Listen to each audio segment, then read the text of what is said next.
최고위원 사퇴하는 걸로 정치적인 그런 플리바게닝, 딜을 한 거 아니냐. 왜냐하면 태영호 의원이 나중에 어떤 돌출 발언, 폭로성 발언 할 줄을 모르니까. 그래서 총선 출마의 길을 터준 건데 이게 이렇게 징계로 끝날 거 아니다. 대통령실의 공천 개입 의혹 관련해서는 분명한 수사 대상이 돼야 된다. 미디어 오늘 오염수 투기 관련해가지고 이야기들을 많이 나눴습니다. 오늘 정부가 실무협의 예정이라고 들었는데요. 근데 이 실무협의체 자체에도 굉장히 인식차가 있는 게 아닌가. 우리 정부는 국장급 실무회의라고 했지만 일본 측은 한국 정부를 상대해서 설명회를 일방적으로 하는 거라는 그런 입장이어가지고요. 그리고 우리 정부는 이 시찰장 관련해서도 검증에 가까운 활동을 할 거라고 했지만 일본은 안정성 평가는 없다라고 확실하게 선을 그은 측면이 있어서 이 시찰장 관련한 어떤 실효성 그런 데 대해서 우려가 많았고요. 이 시찰단이 오염수 해양 투기를 하는 그냥 들러리 쓰고 오는 거 아니냐. 일본 정부가 일방적으로 제공한 그런 부실 정보로 안정성 검증이 과연 가능할 것인가.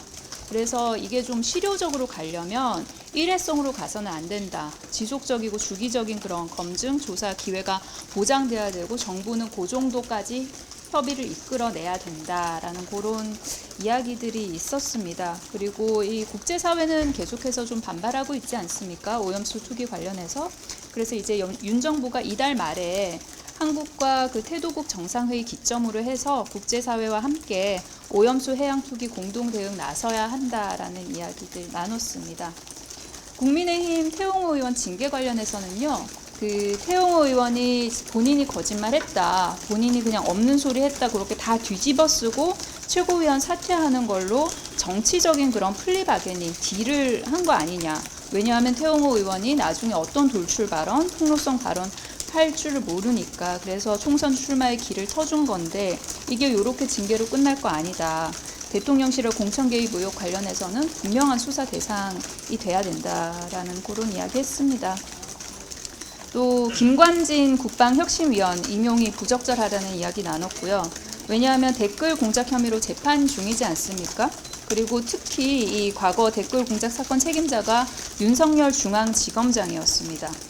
그래서 김태호 1차장에 이어서 김관진 임명으로 범죄자 안보 라인이 구축된 거 아니냐. 그래서 결국은 앞에서는 윤석열 정부가 법치를 외치지만 뒤에서는 여론 조작하고 또 기밀 유출한 범죄자에게 국방도 일임하고 안보도 일임을 하고 있는 것에 대한 그런 우려 있었습니다. 또 동시에 김관진 국방혁신위원회 이런 식으로 임용을 하면서 재판은 시작도 안 한 한상혁 방통위원장 같은 경우는 면직을 시도하고 있지 않습니까? 그래서 이 두 케이스를 비교를 해보면 윤석열 정부의 이중성이 드러난다. 그래서 결론적으로 김관진 국방혁신위원 임명은 철회하는 것이 맞다는 이야기들 나눴습니다. 14일 쇄신일총 관련해서는요, 그 최근 당에 여러 가지 일이 있어서 긴장감이 고조가 되고 있습니다. 내부적으로 굉장히 긴장을 하고 있고요. 그래서 결국은 답은 단순하지 않습니까? 국민의 눈높이, 국민의 시각에서 당 전체가 스스로 돌아보고 그리고 자성을 해야 된다는 그런 이야기 나눴고요. 그리고 의총을 하면은 오래 할 테니까요. 열린 토론 통해서 이렇게 쇄신의 방향을 좀 도출할 수 있는 그런 집단 지성 구현할 것이라는 기대가 있습니다. 쇄신안 도출 마련 위해서 당 전체가 최선을 다해서 노력을 해야 된다. 그 정도 이야기 있었습니다. 네. 질문 받을게요. 김남국왕 관련해서 어느 정도 진전된 것이거든요? 다양한 이야기들을 나눴고요. 지금 진상조사단이 조사하는 게 진행 중이지 않습니까? 그런데 그 양이 굉장히 방대하고 자료만 해도 수천 쪽, 수만 쪽에 달한다는 이야기가 있어서 그래서 현재 계속 지금 진행 중이다. 그 정도 이야기는 그 조사단에서 들었습니다.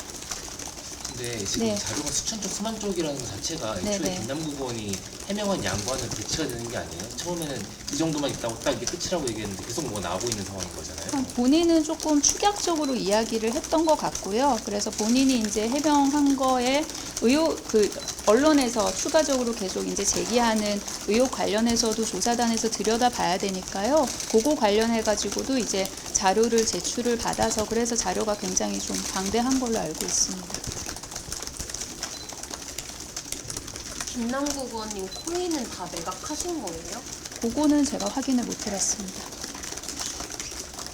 오늘 그 갤럽 여론조사 보면은 20, 30대에서 거의 10% 이상도 빠지기도 했는데 네. 이 부분에 대해서 좀 어떻게 보시는지. 관련해서는 그 김남국 의원의 코인 사태가 당에 이런 여론에 굉장히 안 좋은 영향을 주고 있다는 그런 상황 공유를 했고요. 그리고 그런 분들께서 느꼈을 그런 정서적인 그런 어떤 반감, 불편함 그런 거에 대해서는 당이 굉장히 숭고하게 생각합니다. 지금 저희도 취재를 해보면은 꽤 많은 의원님들께서 이거는 최소 탈당이다 내지 출당 얘기까지 말씀하시는데 지도부에서 그런 가능성도 염두에 두고 계신가 싶어서요. 결과에 따라서. 거치 관련해서는 구체적으로 논의는 하지 않았고요. 어쨌든 요 사태, 김남국 의원 코인 그 사태 관련해서는 정말로 다양한 의견들을 나누긴 했습니다. 그 의원님들 가상자산 보유 현황 관련해서 전수조사 얘기도 나오는데 이거는 논의가 어떻게 되나요? 전수조사 관련해서는 좀 다양한 다각적인 의견들이 있었어요. 지도부 안에서도. 좀 그러니까 의견이 갈리고 있는 건가요? 찬성하시는 분들도 있었고요. 거기에 대해서 조금 신중하자는 그런 의견도 있었고요. 네. 다양한 의견이 있었습니다.